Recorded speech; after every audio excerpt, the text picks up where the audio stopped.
Pernah nggak sih kirim aset kripto, udah yakin banget, pas dicek asetnya nggak nyampe-nyampe, saldo nol, dan langsung deg-degan. Kalau pernah, tenang, Anda nggak sendirian. Kali ini kita bakal bedah tuntas solusinya buat salah satu kesalahan paling umum di dunia Web3. Nah, ini dia momennya, jantung rasanya mau copot. Alamat udah dicek berkali-kali, status transaksinya berhasil, tapi kok saldo di dompet tujuan tetap nol. Rasanya kayak aset kita itu hilang, lenyap begitu aja. Oke.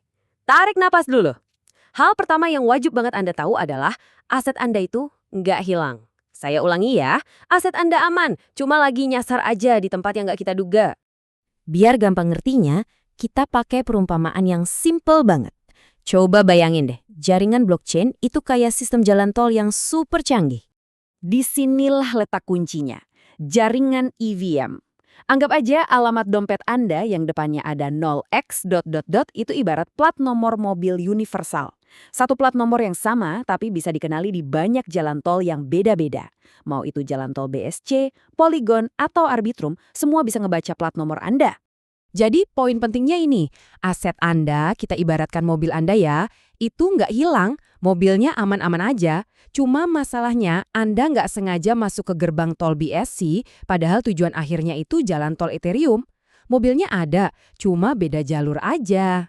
Oke, jadi mobil Anda udah ketemu nih di jalan tol yang salah. Anda coba ganti jaringan di dompet dan saldonya muncul. Lega. Tapi kok asetnya nggak bisa dipindahin? Nah, disinilah kita ketemu sama rintangan yang sesungguhnya. Ini nih, jalan buntu yang bikin banyak orang frustrasi. Anda bisa lihat aset Anda. Anda tahu itu punya Anda, tapi nggak bisa diapa-apain. Persis kayak mobil yang bensinnya habis di tengah-tengah jalan tol. Mandek. Begini, setiap transaksi di blockchain itu butuh biaya tol yang namanya gas fee. Dan setiap jalan tol atau jaringan itu punya mata uang sendiri buat bayar tolnya. Kan nggak bisa pakai kartu e-tol dari satu bank buat di semua gerbang tol operator lain kan? Konsepnya persis kayak gitu. Makanya penting banget buat tahu uang tol mana yang berlaku. Kalau aset Anda nyangkut di jalur BSC, Anda butuh BNB. Kalau di Polygon, ya butuhnya POL. Kalau di jalur Arbitrum atau Base, Anda harus pakai ETH. Tanpa coin native yang tepat ini, mobil Anda yang nggak bakal bisa gerak kemana-mana. Dan inilah akar masalahnya. Waktu Anda salah kirim, biasanya kan cuma aset utamanya aja yang kekirim, misalnya USDT. Anda sama sekali nggak punya uang receh atau coin native di jaringan itu buat bayar biaya tolnya biar bisa pindah lagi. Hasil, aset Anda jadi terjebak. Tapi tenang, ini bukan akhir dunia kok. Solusinya ternyata jauh lebih gampang dan lebih murah dari yang Anda bayangin. Yuk, kita lihat cara praktis buat ngisi bensin atau uang tol ini. Nah, ini dia solusinya. Ada sebuah fitur yang dirancang khusus buat masalah ini, yang memungkinkan Anda beli koin native secukupnya aja buat bayar gas fee, tanpa perlu ribet. Kenapa ini solusi yang cerdas? Soalnya, Anda nggak perlu beli bensin satu tangki penuh cuma buat mindahin mobil beberapa meter kan?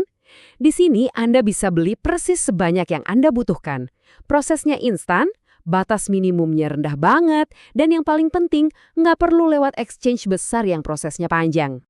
Yap, Anda nggak salah baca. Cukup dengan Rp10.000.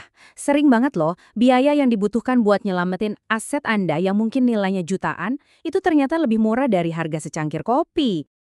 Oke, sekarang gimana langkah-langkahnya? Gampang banget. Pertama, buka menu Web3 di aplikasi. Kedua, pilih jaringan sama coin native yang Anda butuhin, misalnya BSC dan BNB. Ketiga, masukin aja nominal rupiah dan alamat dompet Anda. Keempat, konfirmasi dan bayar pakai PIN. Dan kelima, selesai. Uang tol Anda udah mendarat di dompet. Dan begitu uang tol itu masuk ke dompet Anda, keajaiban pun terjadi. Aset Anda yang tadinya beku, diem aja, nggak bisa diapa-apain, sekarang siap untuk bergerak. Lihat deh perbedaannya. Sebelumnya, USDT Anda itu nyangkut karena saldo BNB-nya nol.